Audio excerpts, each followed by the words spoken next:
भारत और नेपाल के बीच रिश्तों में समय समय पर उतार चढ़ाव देखने को मिलते रहे हैं, लेकिन अब एक ऐसा मामला सामने आया है जिसने दोनों देशों के व्यापारिक जगत और आम कारोबारियों की चिंता बढ़ा दी है। नेपाल ने भारतीय आमों के आयात पर रोक लगा दी है। इस फैसले के बाद नेपाल के बाजारों में हड़कंप मच गया है और व्यापारियों के बीच भविष्य को लेकर चिंता बढ़ती जा रही है। दरअसल नेपाल सरकार का कहना है कि भारत से आने वाले कुछ आमों में निर्धारित सीमा से अधिक कीटनाशक अवशेष पाए गए हैं। इसके अलावा नेपाल के सीमावर्ती क्षेत्रों में पर्याप्त क्वारंटीन और गुणवत्ता जांच सुविधाओं की कमी को भी इस फैसले की एक बड़ी वजह बताया गया है। अधिकारियों का कहना है कि उपभोक्ताओं की सुरक्षा और खाद्य गुणवत्ता बनाए रखने के लिए यह कदम उठाया गया है। हालांकि इस फैसले के पीछे केवल स्वास्थ्य संबंधी कारण ही नहीं बताए जा रहे हैं। नेपाल के कृषि क्षेत्र से जुड़े कई अधिकारी मानते हैं कि यह कदम स्थानीय किसानों और घरेलू आम उत्पादन को बढ़ावा देने के उद्देश्य से भी उठाया गया है। भारतीय आमों की अनुपस्थिति में नेपाली किसानों को बाजार में बेहतर अवसर मिलने की उम्मीद है, लेकिन कहानी का दूसरा पक्ष भी है। नेपाल के कई व्यापारी और फल विक्रेता इस निर्णय से खुश नहीं हैं। उनका कहना है कि नेपाल में आम का उत्पादन सीमित अवधि के लिए होता है।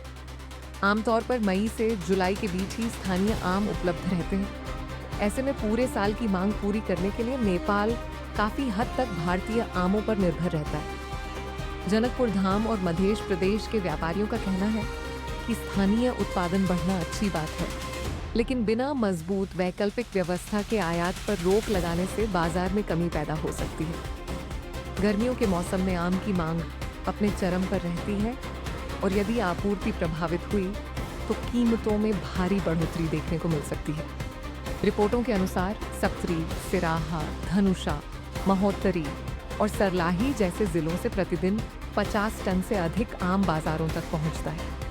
इसके बावजूद विशेषज्ञों का मानना है कि केवल स्थानीय उत्पादन पूरे नेपाल की मांग पूरी करने के लिए पर्याप्त नहीं होगा।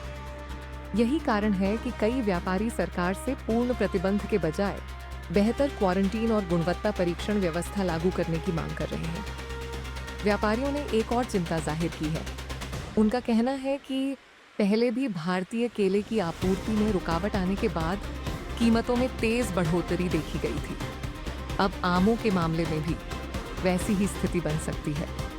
यदि प्रतिबंध लंबे समय तक जारी रहता है तो उपभोक्ताओं को अधिक कीमत चुकानी पड़ सकती है और कारोबारियों को आर्थिक नुकसान उठाना पड़ सकता है। इस पूरे मामले ने भारतीय फल निर्यात उद्योग की चुनौतियों को भी उजागर किया है। हाल ही में जापान ने भी भारतीय आमों के आयात पर रोक लगा दी थी। जापानी अधिकारियों ने निर्यात प्रक्रिया और क्वारंटीन मानकों में कमियों का हवाला दिया था।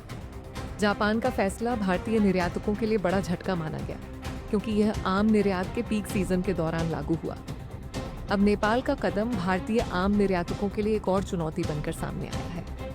हालांकि नेपाल की रोक मुख्य रूप से कीटनाशक अवशेषों और स्थानीय कृषि संरक्षण से जुड़ी बताई जा रही है, लेकिन इसका असर दोनों देशों के व्यापारिक संबंधों पर भी पड़ सकता है। फिलहाल सबसे बड़ा सवाल यही है कि क्या नेपाल सरकार इस प्रतिबंध को लंबे समय तक जारी रखेगी या फिर बेहतर गुणवत्ता जांच और क्वारंटीन व्यवस्था लागू कर भारतीय आमों के लिए बाजार दोबारा खोलेगी। इस फैसले का असर सिर्फ किसानों और व्यापारियों तक सीमित नहीं है, बल्कि लाखों उपभोक्ताओं की जेब पर भी पड़ सकता है। आने वाले दिनों में नेपाल के बाजारों में आम की उपलब्धता और कीमतें इस पूरे विवाद की दिशा तय करेंगी।